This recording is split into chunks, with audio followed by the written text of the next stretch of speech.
Hola, bienvenidos a Pensamiento Libre, un programa de la Universidad Iberoamericana Puebla. El día de hoy abordaremos el tema de la rana, el médico y el ingeniero.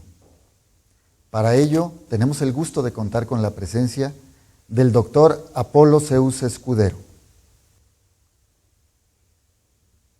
Comenzamos.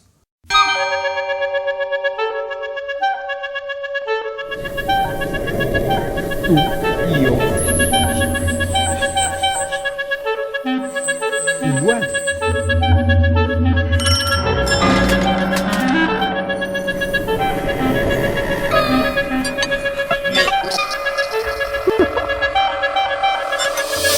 Todos igual.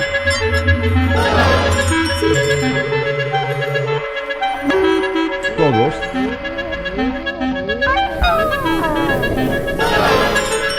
igual.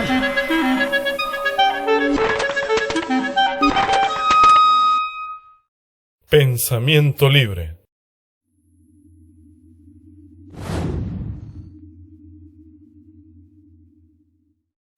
Doctor Apolo, gracias por estar con nosotros. Más adelante te vamos a preguntar qué tiene que ver una rana con un médico y con un ingeniero. Pero por lo pronto quisiera que nos explicaras qué es la ingeniería. ¿Qué tal, Juan Carlos? Me da mucho gusto estar aquí, poder transmitir mis inquietudes, lo que me motivó a estudiar ingeniería, a usar la ingeniería en el área médica. Y bueno, muy bien, la ingeniería es una disciplina que trata de volver la ciencia en invenciones útiles. Así trata de convertir las áreas de la física, de la mecánica, de la biología, de la química, que son ciencias en sí, en inventos que sean útiles a la humanidad, que le quitan lo abstracto y lo vuelven algo objetivo, práctico. ¿Qué ejemplos podríamos tener de esto? Sí, por ejemplo, en la ciencia determinan que un electrón se desvía cuando pasa a través de un campo magnético. Un ingeniero aprovecha que es ese movimiento del electrón y puede producir un motor girando. Nada más por el hecho de circular un electrón a través de un campo magnético se produce un giro y se produce un motor. Entonces, algo que dirían, ¿y eso para qué me sirve? Por ejemplo, cuando dice un estudiante, ¿y para qué me sirve el teorema de Pitágoras? Bueno, cuando alguien necesita poner una escalera, pues ya sabe de qué longitud tiene que ser, no es de la misma longitud que la barra, tiene que ser un poco más largo, y se determina con el teorema de Pitágoras. Así que algo tan abstracto se convierte en algo tangible. El estudiante que pregunta, ¿y eso para qué me sirve? Pues puede ser un buen candidato a estudiar ingeniería, porque está queriendo aplicar esos conceptos abstractos en algo práctico. Correcto. ¿Y cómo se aplica esta ingeniería en la salud o en la medicina? Sí, bueno, hay dos áreas importantes. Se puede tratar de corregir un problema con la ingeniería, un problema de salud, pero más importante es tratar de detectar, de diagnosticar un padecimiento, un desorden en la salud.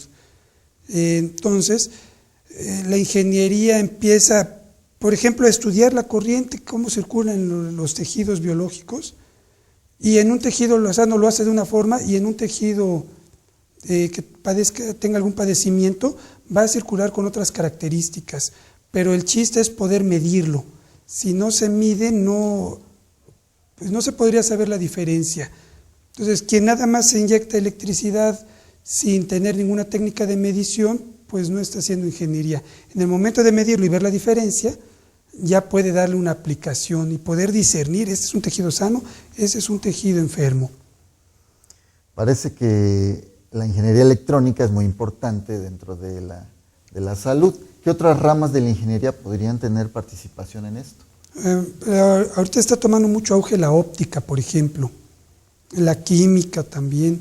De hecho, hay momentos en que la química y la electrónica ya se empiezan a fundir, a fusionar, a desarrollar un circuito integrado. Parece un laboratorio de química más que de electrónica, por ejemplo.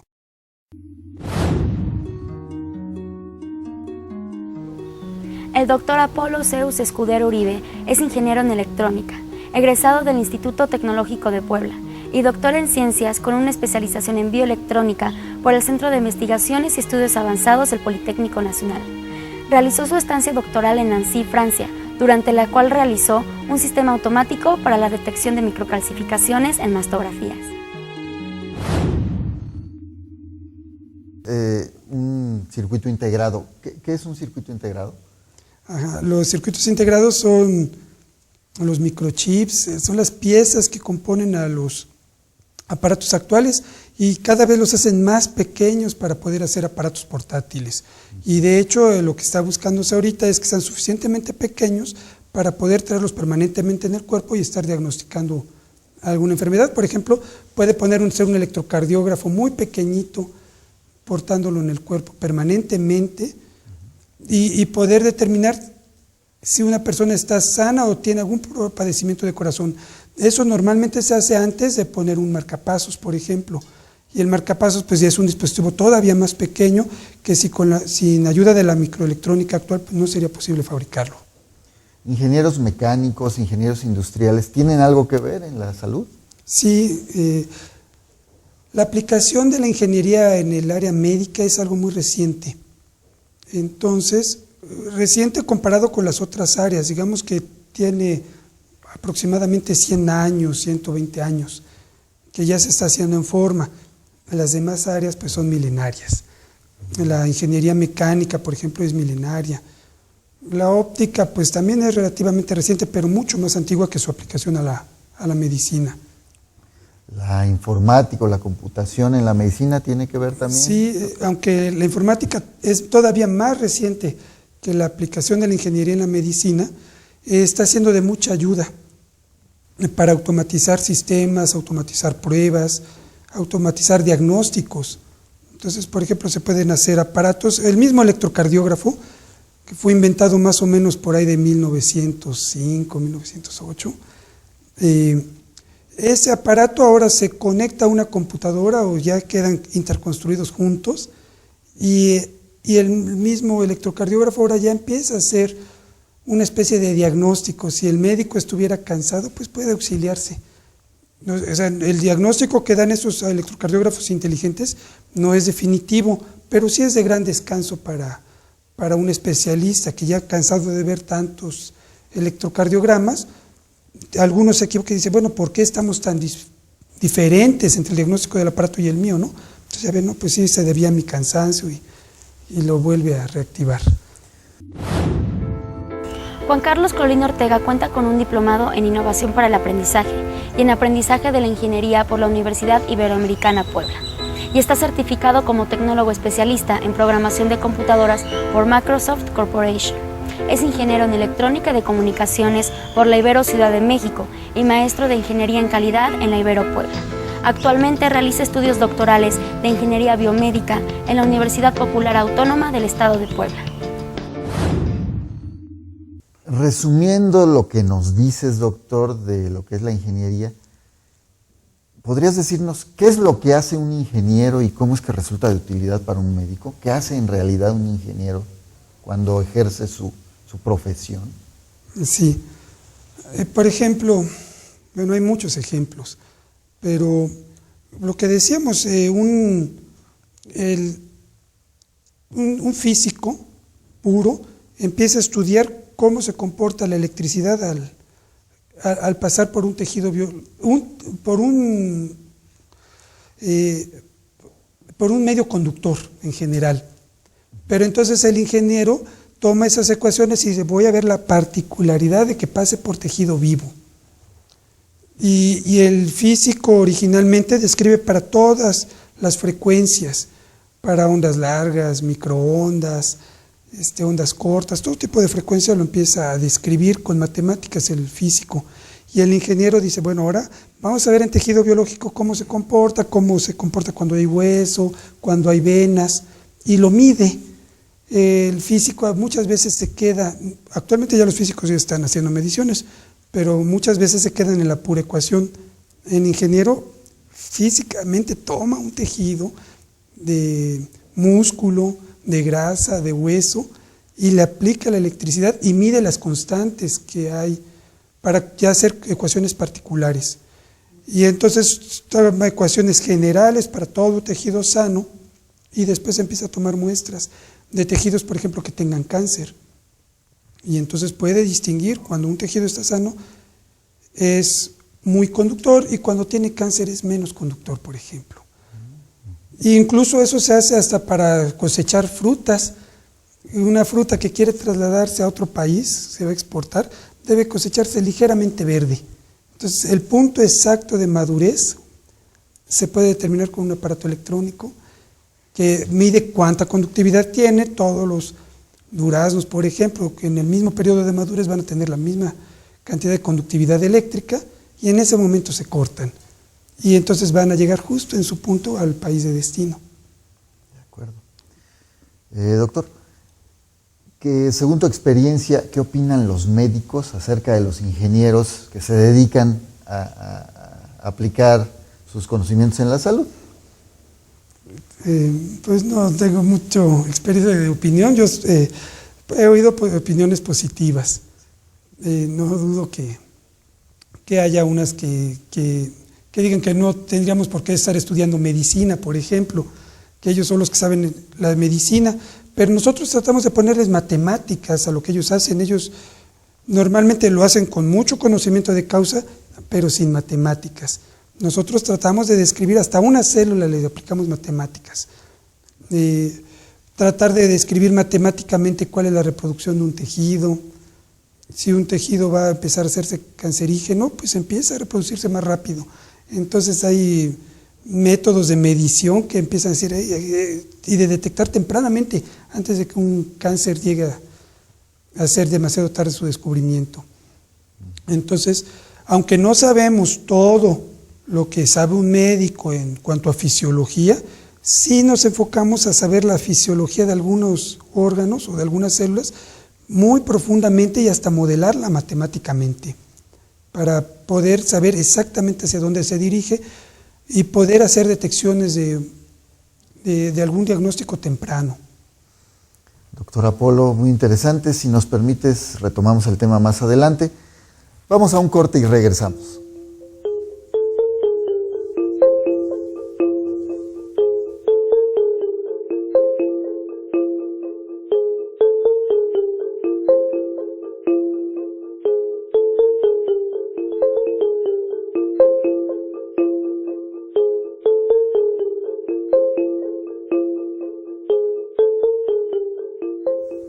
Gracias por seguir con nosotros. Doctor Escudero, dinos por favor qué tiene que ver una rana con un médico y con un ingeniero. Claro que sí. Bueno, es una historia muy interesante. En 1790, Galvani estaba haciendo experimentos. En esa época, con toda área que está recientemente surgiendo, combinan varias áreas del conocimiento. Entonces Galvani tenía sistemas que generaban electricidad y también estaba estudiando un poco de fisiología de las ranas. Entonces pues tenía revuelto ahí, ¿no? Y tampoco fue un experimento que él hubiera planeado, fue algo accidental que su asistente tenía una especie de diapasón y lo juntó en los dos extremos de una anca de rana y se contrajo. Pues yo supongo que sí, se ha de haber sorprendido mucho, pero eso no lo describe en su reporte. Lo que decía muy elegantemente pone en su reporte, eso fue un accidente de mi asistente, pero se sabía que su asistente era su esposa. Entonces parece que quien realmente descubrió ese fenómeno fue su esposa. Y quien realmente se admiró y empezó a insistir en que eso se estudiara fue su esposa.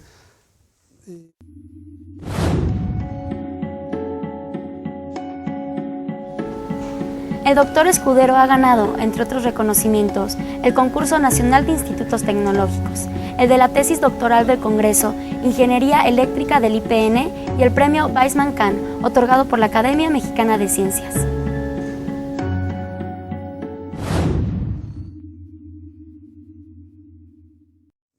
¿Y cuál es ese fenómeno en realidad? ¿Qué estaba pasando ahí?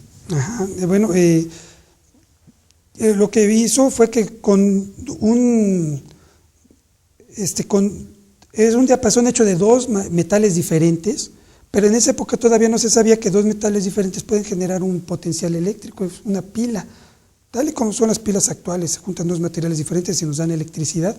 Entonces tenían dos metales diferentes unidos y tocó dos extremos de la anca de rana que, pues, junto con los líquidos biológicos del tejido, se es conductor y pues condujo la electricidad y el músculo se contrae. Actualmente, bueno, eso dio pie a que actualmente se da terapia inyectando electricidad a los músculos y con eso se pueden contraer de forma, hacer ejercicios sin cansarse. Mientras uno ve tele, y de forma involuntaria, lo que lo controla son los aparatos que están inyectando electricidad.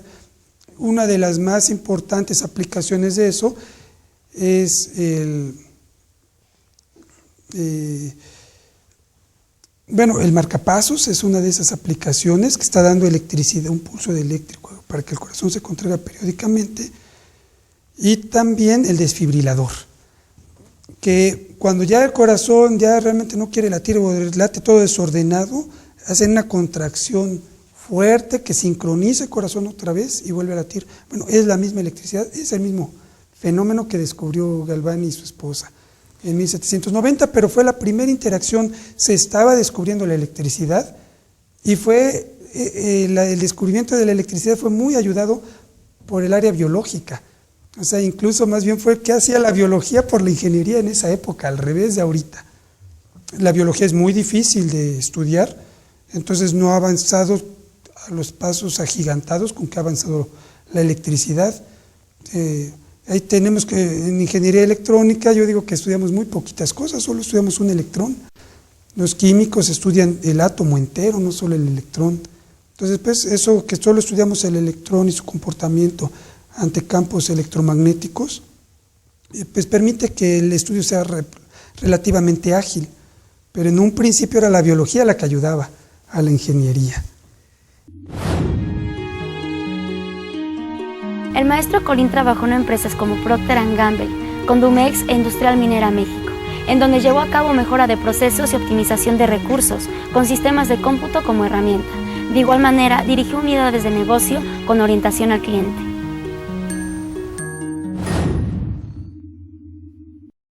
En un principio era la biología la que ayudaba a la ingeniería. Este fenómeno observado por Galvani seguramente abrió puerta a diferentes estudios. Entonces, posteriormente, ¿qué otras personalidades colaboraron al desarrollo de la ingeniería biomédica, que es esta ingeniería que estamos platicando, que se aplica a la salud? ¿Qué otras personalidades hay por ahí? Bueno, con las observaciones de Galvani, Volta vio que era posible generar electricidad con la unión de materiales diferentes. Entonces fue el que inventó la pila, tal y como la conocemos, y siguió aplicando esa electricidad a los tejidos vivos. Después de Arzombal empezó a generar campos magnéticos y estudiar cómo afectaba el campo magnético a los tejidos vivos.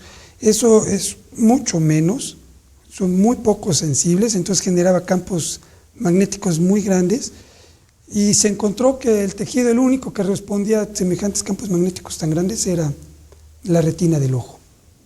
Pues ya veía la persona luz y veía manchas y todo. Y pues experimentos realmente muy, muy fuertes, ¿no?, para hacerlos en una persona.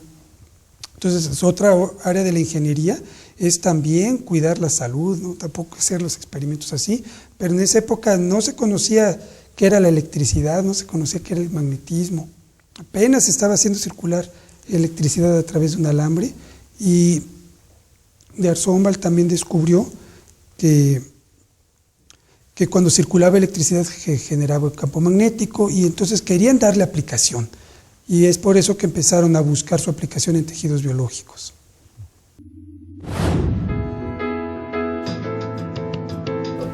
Actualmente el doctor Escudero Uribe trabaja en el desarrollo de una prótesis para la amputación transhúmera y en estrategias de control microelectrónicas. Se desempeña como profesor en posgrado en las áreas bioelectromagnetismo y biomecánica en el Instituto Nacional de Astrofísica, Óptica y Electrónica.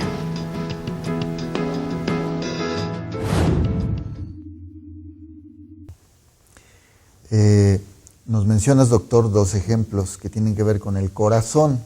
Y bueno, el corazón le damos tanta importancia a todo mundo en general porque si se detiene nos morimos. Entonces se mencionó el desfibrilador para cuando el corazón no funciona bien, el marcapasos.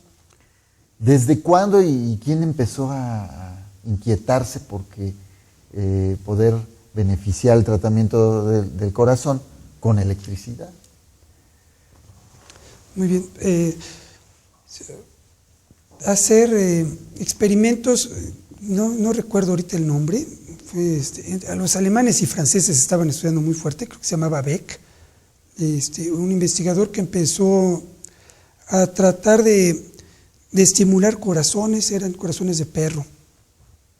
Eso sí me acuerdo, los primeros experimentos para tratar de incidir con corazón fue con corazones de perro, y entonces estaban haciendo como una especie de desfibriladores. Pues su interés era realmente algo así muy fuerte, que era como tratar de resucitar a un muerto, pero lo más que se logra hacer es cuando están casi a punto. Entonces, el corazón todavía no debe estar muerto, debe tener algún indicio de querer latir cuando se aplica el desfibrilador. Entonces es un latido desordenado y débil que hace, y con ese se vuelve a ordenar y todas las células laten juntas. Entonces es muy importante eso que están estudiando el corazón para ver exactamente cómo es que van organizándose las células, cómo es que se van contrayendo. El corazón es un músculo y hay un fenómeno muy importante en los músculos. Se contraen cuando uno les aplica electricidad. Internamente se generan impulsos eléctricos que hacen que se contraiga. Entonces la naturaleza ya lo hacía así, no es que nosotros lo estemos haciendo artificialmente, aplicarle impulsos eléctricos.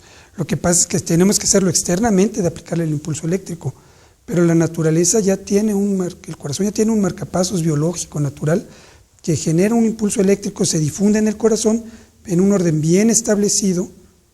Bueno, fue la participación de ingenieros que hizo que se estudiara eso. Poder medir cómo viaja el impulso eléctrico, se contrae y es lo que genera la circulación de la sangre.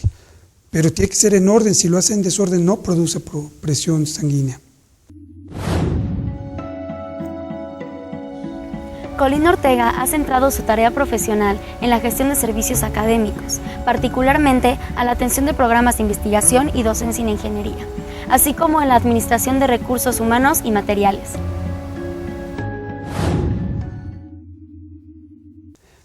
Bueno, y otro fenómeno muy importante es que todo músculo cuando se contrae también produce electricidad, es bilateral. Se contrae cuando le inyectan electricidad y cuando se contrae produce electricidad. Entonces, gracias a ese fenómeno es que también existen los electrocardiógrafos, que es también una idea que se empezó a estudiar por ahí de 1880, después de que de Arzómbal inventa el galvanómetro, que es la agujita que hay para medir el voltaje en las casas, ver que un aparato funcione.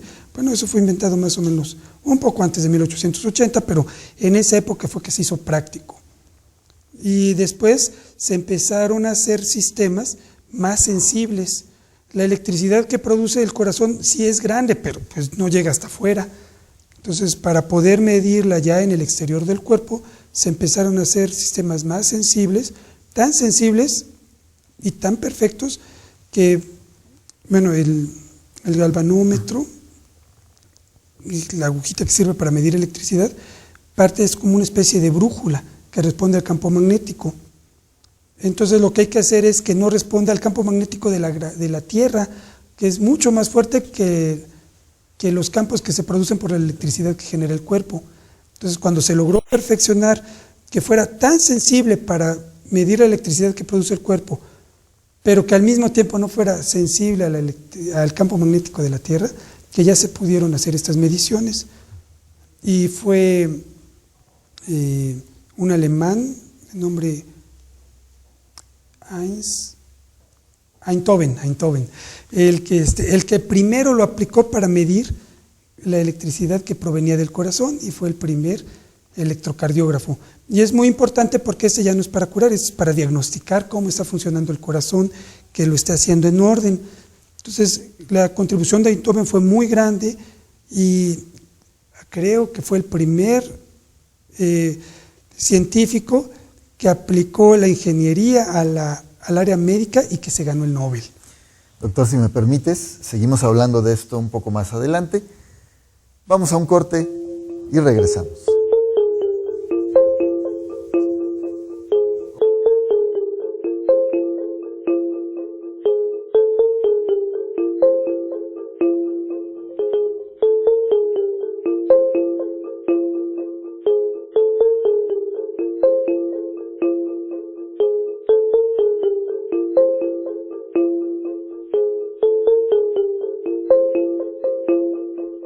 Ya estamos de regreso con el doctor Escudero. Estamos hablando del científico Einthoven. ¿Cómo hizo él cuando no se conocía nada, cuando era algo novedoso, para avanzar en esta cuestión de la electricidad y el corazón? Sí, en la época de Einthoven se hablaba de fluidos vitales y de electricidad vital, y también, cuando poco después de Galvani, pues se seguía pensando que la electricidad solo era posible que la produjera el cuerpo. Hubo algunos experimentos, ya desde la antigüedad, desde la antigua Grecia se conocían peces que producían electricidad, por ejemplo. Entonces se creía que solo se podía producir electricidad, solo los seres vivos podían producirla. Después ya Volta y otros investigadores pues descubrieron que la podían producir haciendo pasar un imán frente a un conductor. Pero bueno, apenas empezaba a ver alambres también. Entonces, bueno, Einthoven estaba muy interesado en ver cómo se producía la electricidad en el cuerpo y encontró que la producía con mayor magnitud es el corazón. Y esto se debe, pero eso no se supo hasta después de los experimentos de Einthoven, que el corazón es el que todas sus células se contraen en forma uniforme. Todas las células se contraen al mismo tiempo. En un músculo no. Todos los demás músculos, unas trabajan, otras descansan, pero el corazón todas parejitas. Entonces, la electricidad de ese efecto se suma y hace que sea ya medible. Entonces, bueno, él puso electrodos hasta acá, hasta las manos, pero por supuesto en su época tampoco había electrodos. Entonces, para agarrar esa electricidad, para cacharla, lo que ocupó fueron cubetas con agua salada, que le hacía conductor, tenía sus cables y directamente sus alambres los llevaba a un galvanómetro súper sensible. Ya se llamaban galvanómetros estáticos, porque no, bueno, lo que decíamos, muy sensible, pero no eran sensibles al campo magnético de la Tierra, y tenían que ser también de respuesta muy rápido. Una brújula se mueve muy despacito porque esa masa pequeña es muy grande comparada con la electricidad que produce el cuerpo. Entonces hace que se mueva más rápido, que sea sensible de alta velocidad. Y entonces con ese podían ver las agujitas ya moviéndose. Después ya le pusieron espejos para que pudiera pintarse en un papel sensible a la luz. Y entonces los primeros electrocardiogramas se dibujaban en una película de cine.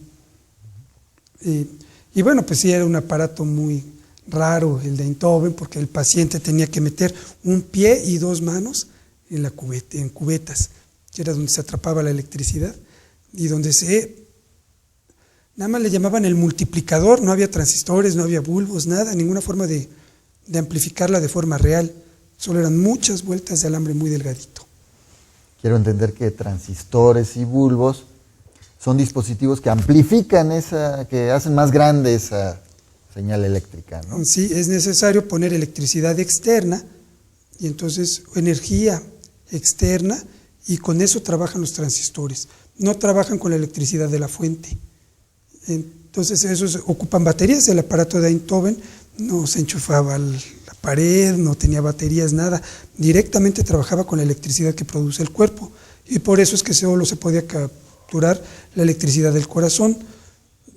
Inmediatamente después empezaron otros investigadores a tratar de atrapar la electricidad del cerebro, por ejemplo, que es mucho más pequeña y mucho más difícil. Y bueno, además el cerebro está envuelto en el cráneo, que es un buen aislante. Entonces es mucho más difícil de atraparla, pero sí en esa época querían ver todas las aplicaciones que se pudieran dar a esos multiplicadores. Escudero Uribe es miembro del Sistema Nacional de Investigadores, del Consejo Nacional de Ciencia y Tecnología y del Institute of Electronical and Electronic Engineers.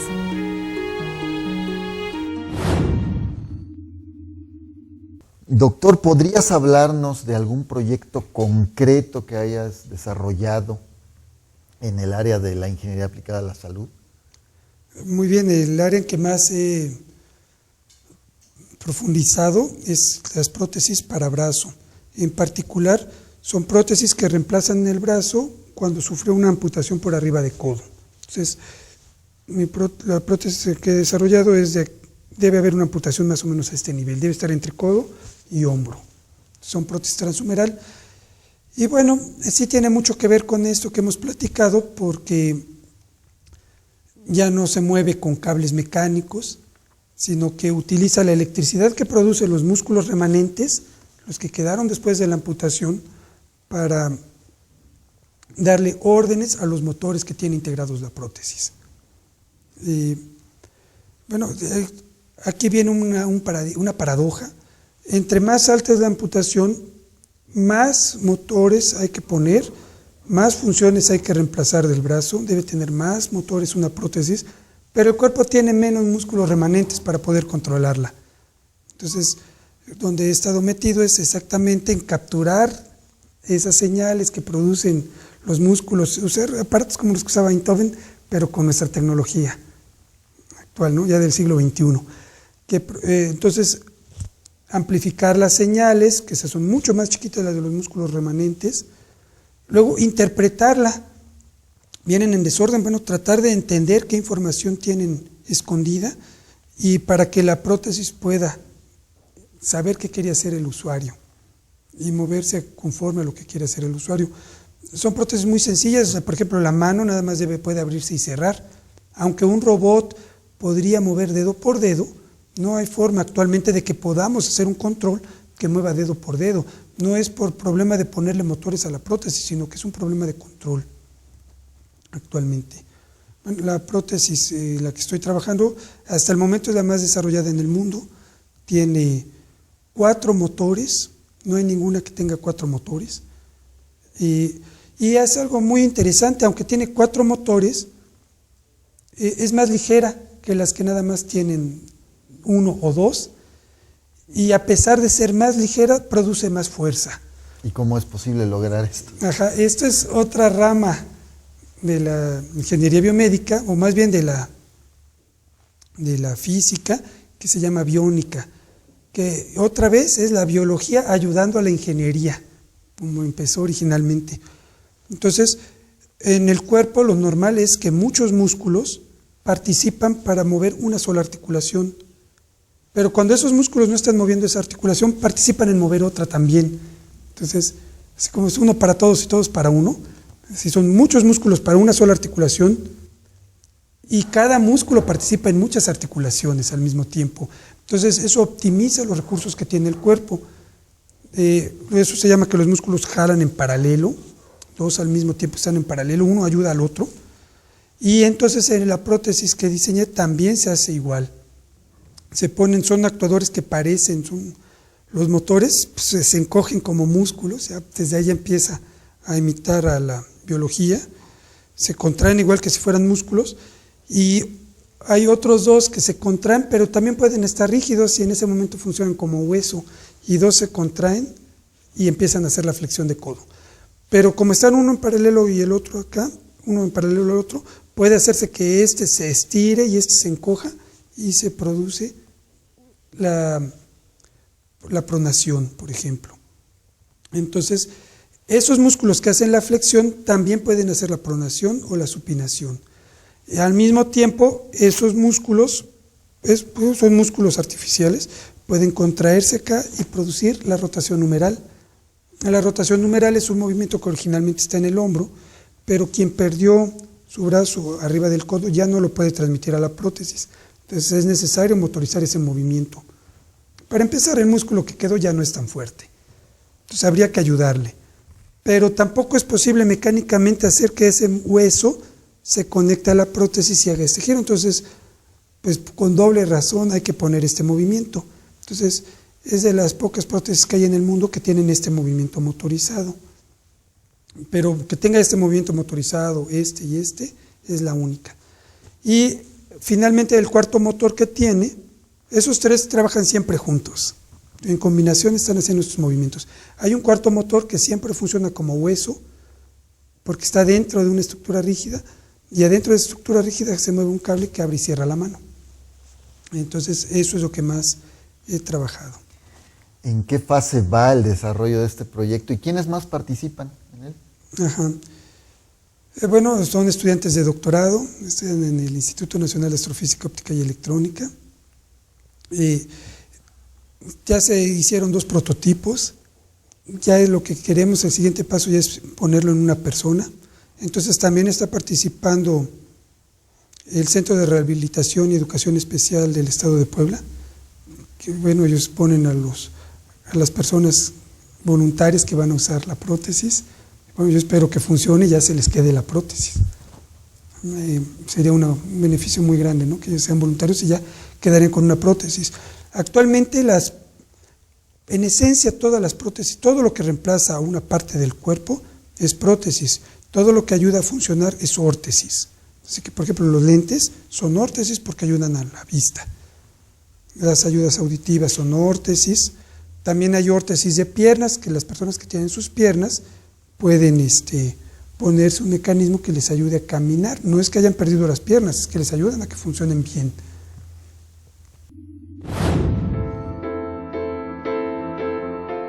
El doctor Escudero Uribe es autor de la patente Prótesis Microelectrónica Transhumeral con Mecanismos en Paralelo, que forma parte de un proyecto mayor apoyado por el CONACYT, el INAOE y Centro de Rehabilitación y Educación Especial en el Estado de Puebla.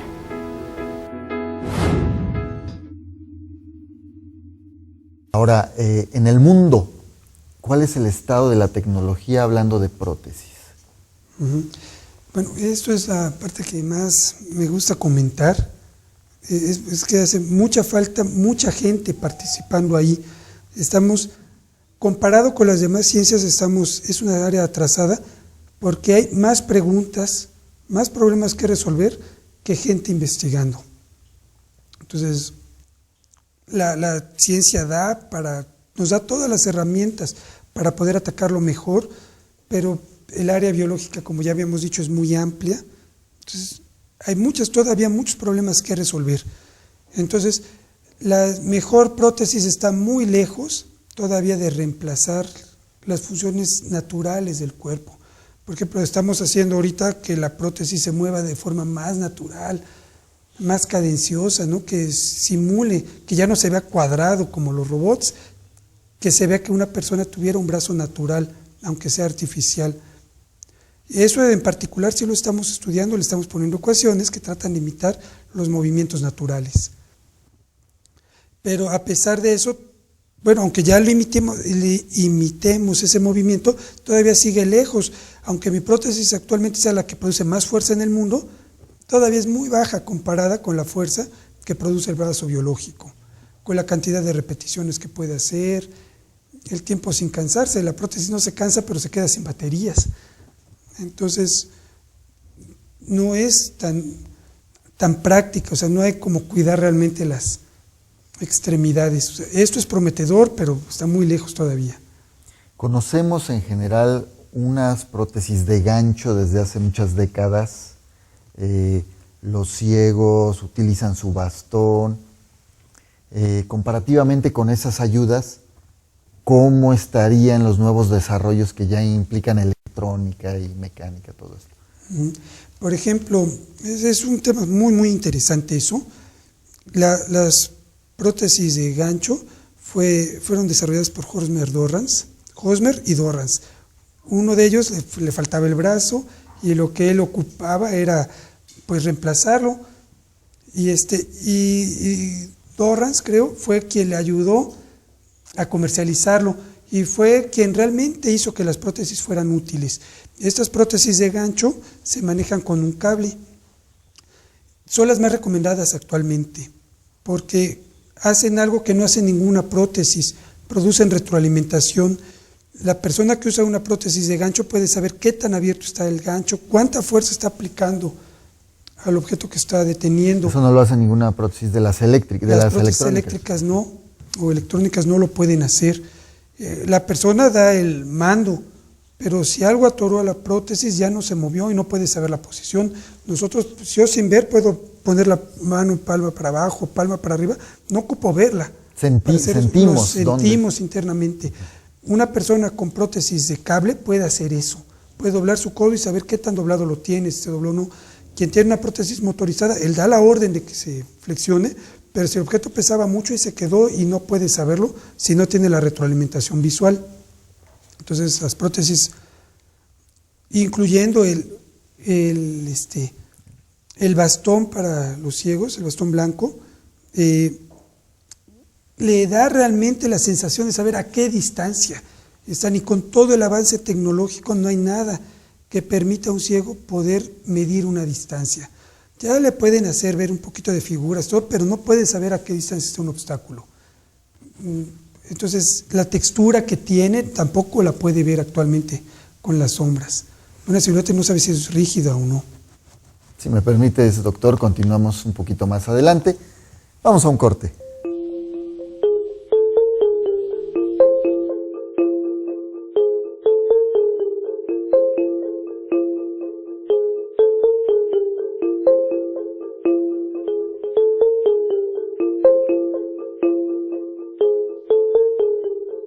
Ya estamos de regreso con el doctor Escudero. Dinos, por favor, según tu visión, ¿qué tanto se estudia en México esto de la ingeniería biomédica? ¿Y qué podríamos hacer para despertar ese interés? Bueno, afortunadamente ya hay varias universidades que ofrecen esta carrera. Está siendo bien acogida por los estudiantes. Es algo muy bueno, pero falta mucho esfuerzo, que aquí es más o menos nuevo y pues hay países que ya lo tienen como tradición. Entonces, y bueno, desde un punto de vista no es tan complicada, es una ingeniería más, pues hay que estudiar un poco de medicina, hay que estudiar matemáticas, pero nos falta mucha gente en el mundo entero, no solo en México, estudiando esta disciplina. Comparativamente con Europa, por ejemplo, ¿qué tanto se estudia ahí? Sí, en Europa pues está habiendo mucho desarrollo. Parte del desarrollo de la ingeniería biomédica, por ejemplo, en el diagnóstico es estar haciendo electrocardiógrafos nuevos, aparatos que revisen automáticamente placas de rayos X o resonancias magnéticas, todo lo que son imágenes que lo revise automáticamente. Eso en México casi no hay contribución. En Europa, en Estados Unidos, en Japón, son áreas que están muy fuertes haciendo análisis de imágenes sistematizadas, por ejemplo. ¿Requerimos aquí en México una alta especialización o podrían ingenieros industriales, mecánicos, informáticos, electrónicos entrar a esta área de desarrollo del conocimiento? Sí, esto es algo muy, bueno, me llama a mí la atención, de anécdotas bonitas de ese estilo, de que es para todo mundo. En mi caso yo estudié primero electrónica y después empecé a estudiar áreas de fisiología para poder aplicar la electrónica a la medicina.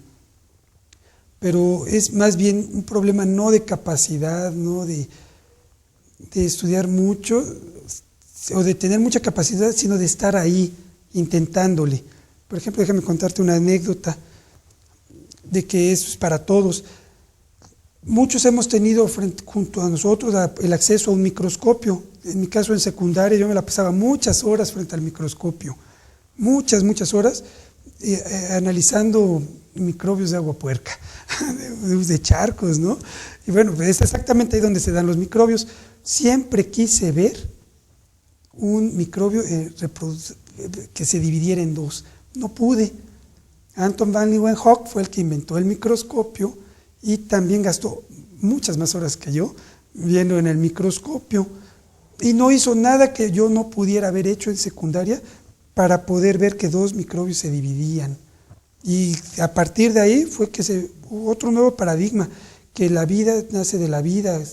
Ya él luchó contra la teoría de la generación espontánea, que las cucarachas nacían solas en la basura, ¿no? Él demostró que se ocupaba un ser vivo para que diera paso a otro ser vivo.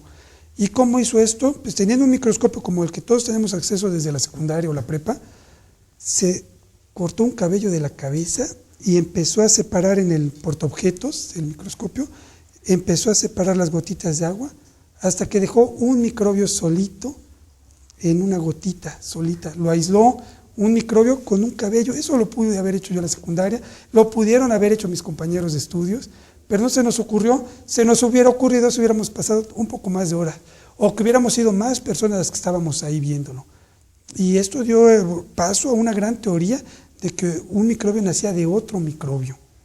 Yo lo quise comprobar y fue mucho tiempo después que me enteré que lo había hecho con un cabello tan fácil.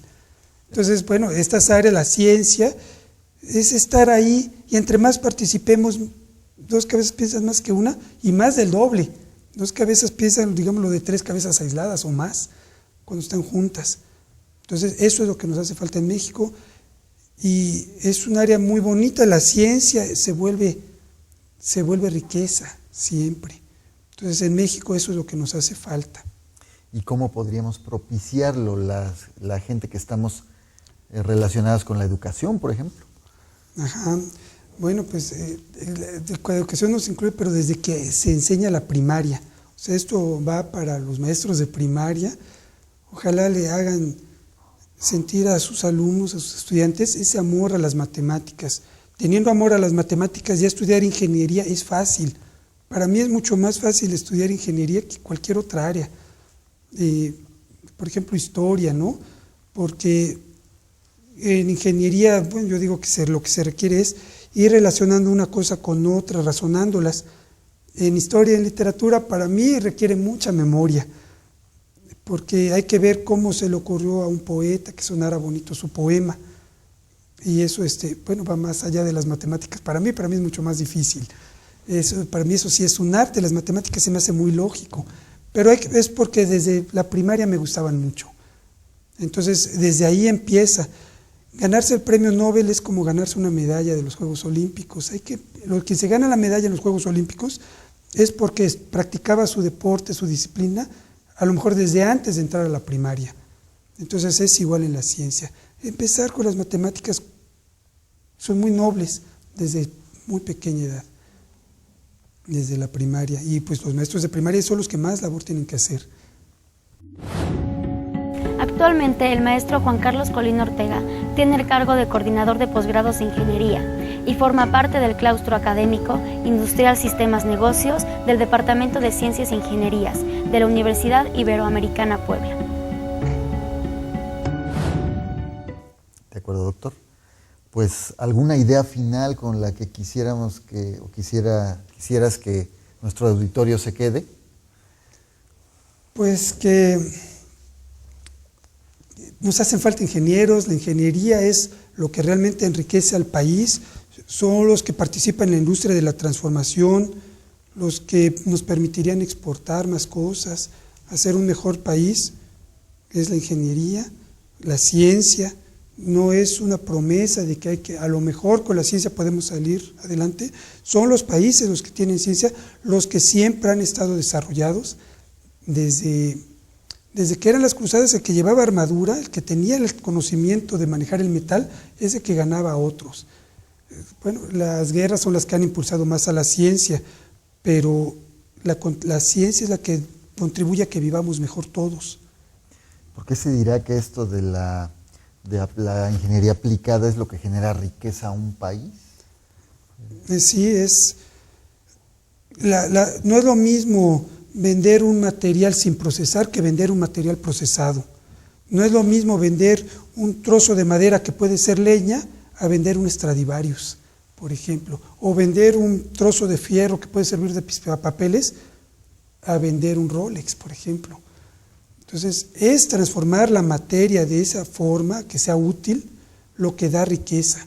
Entonces, nuestro territorio tiene mucha riqueza, pero no debemos venderla como materia simple, sino transformada. Y eso es lo que hacen los ingenieros, transformar esa materia, establecer los procesos. Muchas otras áreas muy importantes ayudan a distribuir esa riqueza en el país, pero es la ingeniería la que genera la riqueza. Más importante que tener riqueza bien distribuida es tener mucha riqueza bien distribuida. Muy interesante. Doctor Apolo Ceoso Escudero, te agradecemos muchísimo estar con nosotros y compartirnos tus experiencias. Muchísimas gracias a todos ustedes, los esperamos la próxima semana.